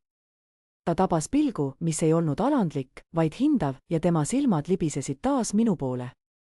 Seekord oli seal ebakindlust, nõrk, kuid selgelt tajutav. Ta läks kiiresti ruumi teisele poole, katkestades vestluse, tema hääl tõusis, käed liikumas, ruumi tagasi haarates, nagu oleks see olnud talle juba ammu tuttav. Inimesed naeratasid ja noogutasid, kuid ei astunud lähemale. Rütm oli muutunud ja mu vend tundis seda. Peagi küsiti temalt küsimus, mis vajas täpsustusi, midagi praktilist, mitte suurt. Ta vastas esimeses osas kergelt, kuid siis kõhklema jäädes, naeratas vaikselt ja üritas vestlust suunata, ent küsija ootas kannatlikult. Vahe venis, kuni Savannah astus vahele ja vastas, millele ta suutis. Hetk möödus, kuid mulje jäi, keskus ei olnud nii iseseisev, kui see näis. Mina jäin oma kohale, ei taganenud ega edenenud, lasin ruumil toimida, kui tõde ringleb ilma esindajata. Keegi teine peatus mu lähedal, keegi mu venna ülikooliaegadest, kelle nägu oli uduselt tuttav. Ta pani väikesele kõrvale tabelile klaasi vett. Sa oled täna igal pool olnud, ütles ta. Ma ei tea, kuidas sa veel seisad. See ei olnud kiitus, vaid tunnustus, öeldud selgelt. Ta on olnud imeline, lisas keegi läheduses, peaaegu üllatunud oma selguse üle. Keegi ei vaadanud vipplaudade poole kinnituse saamiseks. Minu ema üritas ruumi tagasi koguda, levitades soojust rühmade vahel, puudutades õlgu ja naerdes naljade üle, mida ta juba kuulis. Kui ta jõudis ühte ringi ja ütles, kas kõik ei ole ilus, tuli vastus viivitusse. Silmad püüdsid koordinaatori ja seejärel minu poole. On, ütles keegi. Su tütar tõi kõik kokku. Sõna tütar hõljus õhus veidi liiga kaua. Minu ema naeratas, noogutas ja ütles, ta on alati olnud abivalmis ning liikus edasi. See kõrvaldamine ei püsinud, abivalmis polnud enam õige mõõt. Minu isa üritas taas vestlusesse sekkuda, mis oli muutunud logistiliseks. Meil oli terve meeskond selle kallal, naljatas ta, käega laia žesti tehes. Järgnev naer oli viisakas ja õhuke, kuulejad teadsid juba, millise meeskonna alla ta mõtles ja see ei sisaldanud teda. Kole muutus õhtu edenedes vaiksemaks, hoides lähemal savannahile, mitte just häbenedes, vaid pigem avatud. Mina ei suunanud kiitust, ei eitanud seda ega selgitanud krediiti. Vastasin küsimustele, kui need esitati, lühidalt ja täpselt, ilma kommentaarideta. Iga vastus lahendas midagi küsijale ja iga lahendus lõdvestas mu perehaaret narratiivi üle. Kui mu isa lõpuks uuesti minu juurde lähenes, ei olnud see autoriteediga, vaid ettevaatlikult. Kas kõik on siin korras, küsis ta murelikult nagu luure. Kõik on hästi, ütlesin ja see oli tõsiviisil, mida ta ei mõistnud. Ta noogutas, otsides mu näost toetust, mida seal ei olnud, ning pöördus tagasi ruumi poole. Tema liikumised tundusid nüüd pigem reaktsioonilised, mitte suunavad. Midagi dramaatiliselt ei toimunud, ei olnud stseeni ega arvete klaarimist. Peo kulg jätkus, kuid telg oli muutunud. Vipplaud ei määranud enam ruumi suunda. Vestlused hargnesid mujale, naer kõlas nurkades, mis ei vajanud heakskiitu. Inimesed otsisid üles need, kes suudaksid vastata esitatud küsimusele, mitte need, kes nägid välja kõige paremad vastates. Üksildus, mida olin varem kandnud, muutus tugevamaks, nagu oleksin lõpuks nähtud. Kaugel eemal mu ema jälgis, kuidas keegi vestluse keskel vaikselt tõmbus kõrvale ja tuli minu juurde, et küsida midagi igapäevast ja vajalikku. Tema naeratus muutus hetkeks hapraks, ent naeratus naasis peagi, veelgi säravamana, nagu arvates, et valjus suudab asendada raskust. Vaatasin talle korraks otsa, mitte väljakutsena, mitte lohutuseks, vaid lihtsalt tunnustamiseks. Ema pööras pilgu esimesena ära, ma ei tundnud end võitjana, vaid rahulikuna. Tõde ei vajanud enam minu häält, see liikus juba ringi, kandes endaga inimesi, kellel polnud põhjust illusiooni kaitsta. Pidustused kestsid, kuid rütm ei olnud enam endine. Vestlused algasid ja lõppesid järsult, ilma sujuvate üleminekuteta, mis olid varasematele tundidele iseloomulikud. Naer arriveerus hiljem, kui inimesed tundusid üksteisega nõu pidavat, enne kui nad naudingule pühendusid. Toa keskpunkt oli muutunud lahedamaks, vipplaud ei tõmmanud enam tähelepanu automaatselt. Olin tähele pannud, kuidas inimesed seisisid veidi teineteise poole pöördunult, mitte enam täielikult mu vanemate suunas. Väikesed seltskonnad moodustusid, ilma et keegi vaataks tagasi sinna, kus gravitatsioon kunagi oli. Tuba ei olnud vaikne, see kuulas teistmoodi. Küsimus, mis kõik paljastas, tuli ilma sunduseta. Mees, keda olin tol päeval korra näinud, üks savannahonu, ootas vestluses loomulikku pausi baarileti lähedal ja küsis, nii, kes otsustas, kuidas kõik see kokku pandi. Tema naeratus oli meeldiv, ta ei olnud kellegagi vastamisi, lihtsalt uudishimu täis. Minu isa sekkus kohe, tema hääl oli sujuv ja tuttav. Ta rääkis meeskonnatööst, koostööst, kuidas sellised sündmused, nagu see, saavad alati kokku, kui pered töötavad ühtselt. Ta jagas tunnustust ettevaatlikult, osutades, kuid mitte kuhugi kindlalt. Inimesed noogutasid harjumusest, mõned mitte. Vastus kõlas terviklikult, kuni see enam ei kõlanud, kuni see ei sobinud kokku sellega, mida tuba juba oli märganud. Keegi küsis õrnalt, kuidas tseremoonia ajakava muutus. Minu isa vastas taas, viidates otsusele, mis ei olnud tema omad. Mõned näod muutsid veidi ilmet, mitte dramaatiliselt, vaid lihtsalt kalibreerides.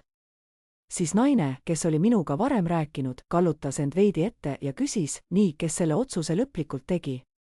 Tema toon oli rahulik, neutraalne, peaaegu kutsuv.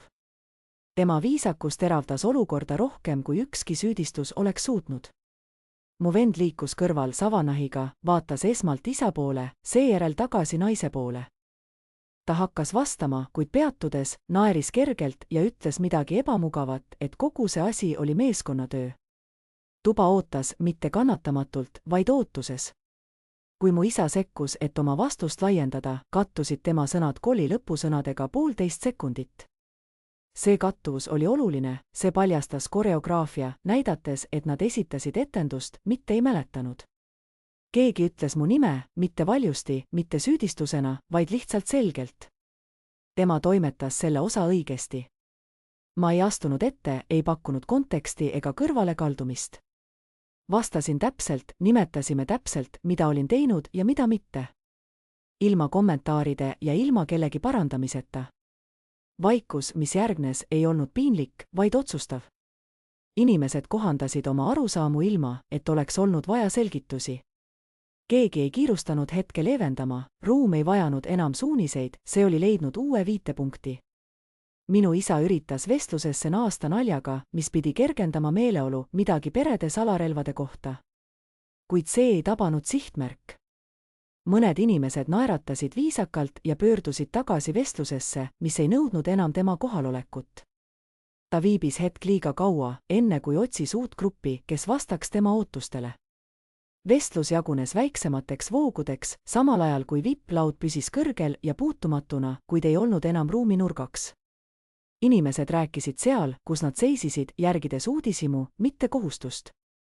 Ma ei tundnud kiirust, vaid selget teadmist, et midagi pöördumatut oli juhtunud. Autoriteet, mis toetub esitusele, nõrgeneb, kui publik õpib mujale vaatama.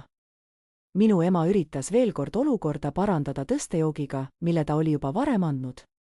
Ta tõstis klaasi ja kutsus tähelepanu. Inimesed kuulasid, klaasid tõusid, kuid energia ei järgnenud. Aplaus oli hajus ja vestlused jätkusid, enne kui ta lõpetas. Ma märkasin, kuidas tema naeratus pingestus, kui ta loendas, mida ta enam ei omanud. Minu vend jäi tema lähedale, mitte rünnaku all, mitte süüdistatuna, vaid lihtsalt nähtavana, ilma eelneva kaitsevaheta. Mina jäin oma kohta, mitte keskmesse, mitte varjatuna.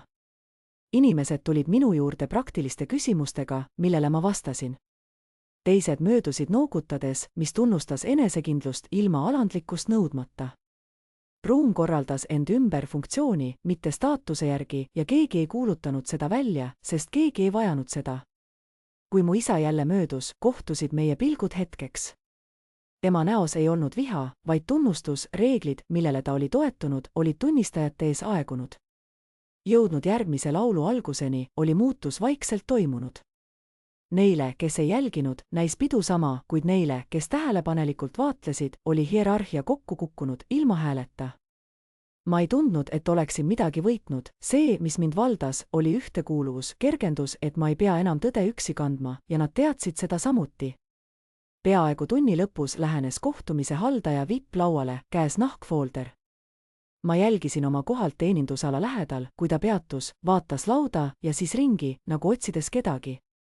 Tema pilk leidis mu, ta kõndis minu poole, nahkfoolder välja ulatatud ja ütles, õhtu lõpparve on 25,000. Ma vaatasin foolderit, ilma et oleksin seda võtnud. See ei ole minu laud, ütlesin, mu hääl rahulik ja selge. Vipplaud on seal, osutasin oma pere suunas, kes istus oma aukohtades, ümbritsetud õhtujääkidest, mille nad olid enda omaks kuulutanud. Halduse esindaja peatus, vaatas mind, vaatas neid ja noogutas siis kord. Käisin pilliga vipplauda poole, kui vaatasin oma isa näos muutusi. Esiteks segadus, seejärel arusaamine ja lõpuks midagi, mis võis olla uue arvutuse algus. Kuid see arvutus ei haaranud mind. Peo atmosfäär jätkus, nagu polekski midagi muutunud, kuid selle kuju oli nüüd teistsugune, vabam, vähem suunatud. Vestlused langesid madalamale, naer kõlas ettevaatlikult, mitte muretu. Minu pereliikmed ei olnud enam üksteise kõrval, nagu nad olid kogu õhtu, nad olid hajutatud, kuid siiski naeratasid ja õnnitlesid noorpaar, kuigi kerge ärevus oli õhus. Ma seisin ruumi äärel ja tundsin selle tagajärgi, ilma et oleksin pidanud seda nimetama. Just siis leidis mind mu tädi. Ta võttis mu käe ja juhatas mind paar sammu kaugemale lähimast seltskonnast, tema haare oli kerge, kuid kindel. Tema hääl oli juba vaoshoitud, kui ta rääkima hakkas. Ärme tee seda suuremaks, kui see on, ütles ta, sõnad olid tuttavad, nagu pereliikmed jagavad muret maskeeringu all. Ta ei küsinud, kas ma tahan rääkida, vaid eeldas, et ma koostööd teen, nagu kõik alati olid teinud. Tema järgmised sõnad järgnesid kiiresti, täis kindlust, mis ei palunud midagi muud kui mu vaikimist. Sa tead, kuidas asjad on, keegi ei mõelnud midagi halba. Sinu isa lihtsalt tahtis, et õhtu sujuks hästi. Sa saad aru. Tema hääles polnud vabandust, ei mingit tunnustust konkreetsetele asjaoludele, vaid ettepanek olukorra leevendamiseks, kui ma astuks tagasi oma rolli, mida olin aastaid kaebamata täitnud. kuulasin teda katkestamata, mu näoilme jäi neutraalseks ja mu keha paigal. Kui ta lõpetas, vaatas ta mind ootusärevalt, oodates noogutust, mis tähendaks leevendust. Ma ei andnud seda ega vaielnud ka vastu. Aitäh, et küsisid, ütlesin ma, rohkem mitte midagi. Mu nõusoleku puudumine häiris teda rohkem, kui vaidlus oleks teinud. Ta kõhkles, otsides mu näost vihjet, kuid lõpuks vabandas ja liikus eemale, juba otsides kedagi, kes oleks kergemini juhitav. Mõne minuti pärast lähenes mu isa aeglasemalt kui varem. Tema kehaasend oli vähem kindel, hääl pehmenenud, peaaegu lepitav. Ta ei käskinud, vaid tegi ettepaneku. Ta sõnastas oma sõnad kui katse õhtut kaitsta, et vältida ebamugavusi. Me ei pea olukorda uuesti läbi arutama, ütles ta ettevaatlikult mööda minnes, mida need asjad tähendasid. Naudime lihtsalt ülejäänud õhtut. See oli kutse tagasi vanasse korraldusse, kus minu roll oli taluda pinget, et teised saaksid lõõgastuda. Vaatasin talle silma ja vastasin ainult sellele, mida ta tõeliselt küsis. Ma olen, ütlesin ja mõtlesin seda tõeliselt. Ma ei kinnitanud talle rohkem, ei lubanud diskreetsust, ei pakkunud abi muljete parandamiseks. Minu pidurdus sundis teda. Kuna õhtu jätkus, tundsin, kuidas õhus hõljus segadus ja vaikne pingutus. Minu silmad järgnesid noorele mehele, kes, kuigi ebakindel, astus samm tagasi. Ta vaatas üle õlavarre, nagu oodates, et ma talle järgnema hakkaksin. Ent ma ei liikunud. Lähenedes magustoidulaudadele kerkis üles väike probleem, ühes serveerimissegus oli toit otsa lõppemas ning köök pidi otsustama, kas tuua välja rohkem või lasta õhtul loomulikult kulgeda. See oli just selline otsus, mille ma oleksin teinud automaatselt 3 tundi tagasi. Lila heitis mulle harjumusest pilgu, kuid tabas end ja pööras ära. Ta leidis kellegi teise, kellelt küsida. Otsus viibis, kuid lõpuks tuli see, serveerimisnõu täideti uuesti ja õhtu jätkus. Mina jälgisin, kuid ei sekku. Minu ema õde püüdis mind paar minutit hiljem akna ääres kinni. Ta rääkis madalal ja hädavajalikul toonil, mis viitas, et ta üritab aidata, samas kui tegelikult juhtis ta olukorda. Clara, kallis, ma tean, et täna ei ole olnud kerge, alustas ta, aga mõtle oma emale, mõtle sellele, mida see päev tema jaoks tähendab. Sa ei taha olla põhjus, miks inimesed mäletavad midagi negatiivset. Lasin tal rääkida, katkestamata. Ma hindan sinu muret, vastasin, aga ma ei tee midagi negatiivset. Ma lihtsalt olen pulmas. Ta silmad vilksatasid, ta püüdis oma mõtteid ümber häälestada. Noh, jah, aga see, kuidas sa siin istud, näeb välja nagu See, et ma istun seal, kuhu mind paluti, ongi see, mis ma teen, vastasin rahulikult, mitte vihaselt, vaid lihtsalt tõetruult. Ta jäi sõnatuks, patsutas mu kätt toetavalt ja lahkus. Otsus selgus mitte dramaatiliselt, vaid väikeste keeldumiste seeriana, et mitte täita ootusi, mis mind alati ümbritsesid. Ma ei seletanud kedagi, kelle käitumine oli segadust tekitanud, külalistele, kes mind uudishimu täis pilguga jälgisid. Ma ei konteksteerinud otsuseid, mis polnud minu omad. Ma ei suunanud tähelepanu uuele ega pehmendanud reaktsioone, kui küsimused esitati. Vastasin neile otse või ei vastanud üldse, sõltuvalt sellest, kas vastus oli tõeliselt vajalik. Iga mittetegevus kandis endas kaalu, sest see murdis mustri, millele kõik toetusid, ilma et keegi oleks kunagi seda tunnistanud. Mõned inimesed tundsid end ebamugavalt, harjunud pideva vahejaama olemasoluga, teised aga kohanesid kiiresti, kergendust tundes, et saavad olukorda navigeerida ilma vajaduseta teeselda, et kõik on korras. Minu vend tundis seda rohkem kui keegi teine, keegi küsis temalt otse, kas ta on kinnitanud ühe teenusepakkuja makse, mis pidi enne õhtu lõppu olema selge. Ilma, et ma oleksin sekkunud tõlkima või leevendama, pidi ta ise vastama. Ta komistas, ta taastus, komistas taas. Keegi ei naernud, keegi ei rünnanud, nad lihtsalt ootasid ning see ootus tegi oma töö. Ta heitis harjumusest meie vanemate poole pilgu, kuid nad ei sekkunud. Nad ei saanud ilma, et tooksid tähelepanu sellele dünaamikale, mida nad püüdsid vähendada. Ta köhatas ja vastas parimal viisil, mida suutis, ning vestlus liikus edasi, jättes ta vaiksemaks kui enne. See oli esimene kord, kui ma nägin teda kandmas oma valikute kaalu ilma igasuguse turvavõrguta. See vaatepilt oli kummaliselt maandav. Ma ei jäänud vaatama, kuidas iga tagajärg lahti rullus. Oli hetk, mil tähelepanust sai osalus ja ma olin oma osaluse lõpetanud. Astusin peamise alaservale, rahulikult, ilma kiiruseta ja vabandamata, just nagu olin kogu õhtu jooksul teinud. Keegi ei peatanud mind, ei hüüdnud mu nime. Mõned inimesed märkavad minu liikumist, kuid naasid siis oma vestlustesse, segaduses, kas mu lahkumine tähendas midagi, millele nad peaksid reageerima. Kuid see ei olnud nii, hetke jõud peitus selle tavapärasuses, faktis, et ma võisin lahkuda ilma loata ja ilma taga ajamata. Tuba jätkas oma rütmi, kohandudes mu puudumisega, nagu oleksin olnud vaid üks stabiilsuse elementidest. Väikesed ebamugavused kerkisid esile ja nõudsid kohest lahendamist. Mu vanemad proovisid taas kokku tulla, et esindada ühtset fronti, kuid nende pingutamine nägi nüüd vaevaline välja. Tantsuhoov oli veidi vale, piisavalt, et seda märgata.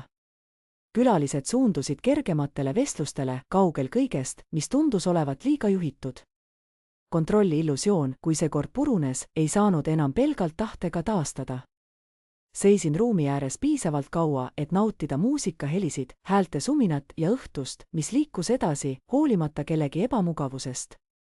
Naine, keda ma vaevu tundsin, noogutas mulle möödudes ja ütles vaikse häälega, sa said hästi hakkama.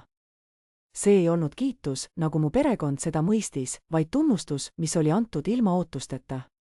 Tänasin teda ja lasin hetkel mööduda, mitte klammerdudes selle külge. Astudes peamisest alast välja, pehmenes müra mu taga, ei kadunud see, vaid taandus nagu tõusvad lained. Ma ei tundnud end võidukana, ei ka õigustatud. Tunne, mis mind valdas, oli kindel teadlikkus piirist, mis püsis ilma tugevduseta. Peo meru jätkus ilma minuta veel mõnda aega, kuulsin seda seistes väljapääsu juures, muusika, naer ja aeg-ajalt rõõmuhõisked, mis tähistavad pidustuste rituaale. Ükski neist ei vajanud enam minu kohalolekut ega olnud kunagi vajanud, nagu ma nüüd mõistsin. See, mis oli vajalik, oli minu töö, minu vaikus, minu valmisolek kaduda masinavärki, samal ajal kui kõik teised seisis valguses. Ma olin kadumise lõpetanud. Öine õhk oli jahe mu naha vastas, kui astusin välja, kandes endas aeda imbuvat jasmiini õrna lõhna ja kaugelt kostvat autoheite haisu parkimisplatsilt. Seisin seal hetkeks, hingates, ootamata kedagi järgnema, lootmata, et keegi tuleks vabandama või seletama. Lihtsalt hingates. Tähed särasid üle peo, laiali laotunud taevases, mis ei hoolinud perekonna dünaamikast, istekohtade korraldusest ega hoolikalt tehtud arvutustest, et kaitsta oma positsioone. Taevas lihtsalt eksisteeris, ükskõikne ja lõputu. Selle ükskõiksuses oli lohutust. Kuulsin, kuidas uks mu taga avanes, kuid ei pöördunud. Sammud lähenesid, kõhklesid ja jätkasid, kuni keegi seisis mu kõrval. See oli naine, keda olin varem näinud, Savannah kolleeg, kes oli olnud tunnistajaks sellele, mis juhtus, ning omanud selgust seda nimetada. Sa lahkud, ütles ta, mitte küsimusena. Jah, ma lahkun, kinnitasin ma, ta noogutas, vaadates sama taevast, kuhu ka mina olin oma pilgu suunanud. Milleks see kõik, ütles ta, ma arvan, et tegid õigesti, et ei teinud stseeni, ei mänginud nende mängu, vaid lasid tõel end väljendada. Pöördusin tema poole ja märkasin, et ta jälgis mind väljendiga, mida olin harva näinud, austus ilma varjatud eesmärgita, tunnustus ilma kohustusteta. Aitäh, ütlesin ma, et sa seda nägid, et ütlesid midagi. Ta naeratas kergelt. Mõned asjad ei peaks olema nähtamatud. Ta ulatas mulle visiitkaardi, lihtne, tema nimi ja telefoninumber. Kui sa kunagi tahad rääkida, ütles ta, või kui sul on midagi vaja, siis helista. Ilma kohustusteta. Võtsin kaardi ja panin selle tasku. Ta noogutas veel kord, pöördus ja kõndis tagasi sisse, jättes mind üksi öösse. Ukse sulgemisega kadusid ka peohelid kaugele, muutudes uduselt kajavaks suminaks. Seisin seal veel hetke, tundes, kuidas õhtu kaal muutub millekski, mida ma suudaksin kanda, mitte koormaks, vaid õppetunniks. Mõtlesin, mida ma maha jätan, mitte ainult pulma, vaid ka rolli, mida olin mänginud terve elu. Usaldusväärne, vastutustundlik, see, kes asju korraldab, et kõik teised saaksid särada. Olin selle rolli ehitanud armastusest, lootusest ja usust, et kui annan piisavalt, siis lõpuks antakse ka mulle midagi tagasi.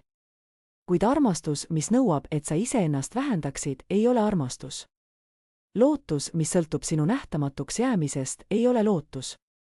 Ja usk, et su perekond näeb sind, kui sa lihtsalt pingutad natuke rohkem, annad natuke rohkem ja küsid natuke vähem, see usk on lõks, mis maskeerib end voorusena. olin lõpetanud lõksus olemise. Kõnnak oma auto juurde tundus pikem, kui oleks pidanud. Mu kontsad klõbisesid kõnniteel rütmis, mis kõlas lõplikult, iga samm oli lause, mida ma enam ei olnud nõus lõpetamata jätma. Jõudsin oma auto juurde ja peatudes panin käe ukse käepidemele. Kauguses, läbi ürituse akende, nägin vastuvõtuvalgust, mis veel kestis. Mu pere oli seal end ümber häälestamas, rääkides endale lugu, mis aitaks neil öösel magada. Võib-olla otsustasid nad, et olin olnud mõistmatu. Võib-olla leidsid nad viisi, kuidas selle minu süüks pöörata. Nad olid selles head, olid seda aastaid harjutanud. Kuid nende lugu ei olnud enam minu mure. Istusin autos ja viibisin hetke mootorit käivitamata. Vaikus oli täielik. Ei ühtegi telefoni, mis nõuaks midagi, ei hääli, mis paluks mul veel midagi korraldada, ainult mina, vaikus ja arusaam, mille saavutamiseks oli kulunud 32 aastat. Olin terve oma elu olnud kasulik neile, kes nägid kasulikkust austuse asendajana. Olin korraldanud, koordineerinud, silunud ja parandanud, uskudes, et töö viib lõpuks kuuluvuseni. Kuid kuuluvust ei saa teenida ainult tööga, see peab olema vabalt antud ja see peab olema antud sellele, kes sa tegelikult oled, mitte sellele, mida sa teed. Mu pere ei olnud kunagi huvitatud sellest, kes ma tegelikult olin, neid huvitas, mida ma nende jaoks teha võiksin. See erinevus oli kõik. Käivitasin auto ja sõitsin minema. Parklasin auto, jättes ürituse selja taha. Kell oli hiline ja teed olid vaiksed, kui ma sõitsin ilma muusika või muude segajateta, lastes mootorihäälel olla ainus helitaust. Mu mõtted rändasid tuleviku poole, mitte ärevuse, vaid uudishimu täis. Mul oli töö, milles olin osav, korter, mis kuulus vaid mulle, ning sõbrad, kes nägid mind rohkem kui lihtsalt probleeme lahkava inimesena. Mul oli elu, mis eksisteeris sõltumatult mu pereliikmete ootustest ja ma olin seda liiga kaua tähelepanuta jätnud, püüdes heakskiitu, mida polnud kunagi tulemas. See elu ootas mind, see oli oodanud kogu aeg. Linnatuled särasid eredamalt, kui ma lähenesin oma naabruskonnale. Tuttavad tänavad ja tuttavad hooned pakkusid rahu, mis ei nõudnud minult esinemist, et jätkata oma eksistentsi. Kui ma parkisin oma korteri ees ja keerasin mootori välja, istusin veel hetkeks autos, mitte kurb ega vihane, vaid kohal. Mõtlesin toolile, mille isa oli mulle näidanud, ainus istekoht teenindusala lähedal, mis oli mõeldud selleks, et ma oleksin piisavalt nähtav, et kutset saada, kuid piisavalt nähtamatu, et mind ignoreerida. Mõtlesin neile aastatele, mis olin veetnud sarnastes toolides, nendes servades ja äärealadel, kus peaaegu kuulumine oli ainus võimalus. Need aastad olid nüüd läbi. Väljusin autost ja astusin oma ukse poole, võti pöördus lukus tuttava klõpsuga. Astusin sisse, sulgesin ukse enda taga ja seisin oma vaikuses. Homme alustan millegi uue ehitamist, mitte tingimata paremat, vaid tõelisemat elu, kus minu väärtust ei mõõdetaks sellega, kui palju ma olin teistele loobunud. Elu, kus piirid ei olnud reetmine ja vaikus ei tähendanud nõustumist ning kohtumise palumine ei olnud sama, mis õiguse nõudmine. Ma ei vajanud enam oma perekonda, et mind näha, ma suudasin end ise näha ja see oli piisav. Kui oled kunagi pidanud vaikima, et rahu säilitada, kui oled olnud see, kes kõik asjad korda ajab, samas kui teised saavad kiituse, kui oled kunagi istunud toolil, mille keegi teine sinu jaoks valis ja mõelnud, millal sul on lubatud seista, siis tea, et sul on õigus seista just praegu. Sul on õigus lahkuda laudadelt, mis ei olnud kunagi mõeldud sinu jaoks. Sul on õigus ehitada oma laud oma toolidega ja kutsuda inimesi, kes näevad sind sellisena, nagu sa tegelikult oled. Pole kunagi hilja ja see algab lihtsast, kuid radikaalsest teost, keeldumisest olla enam nähtamatu.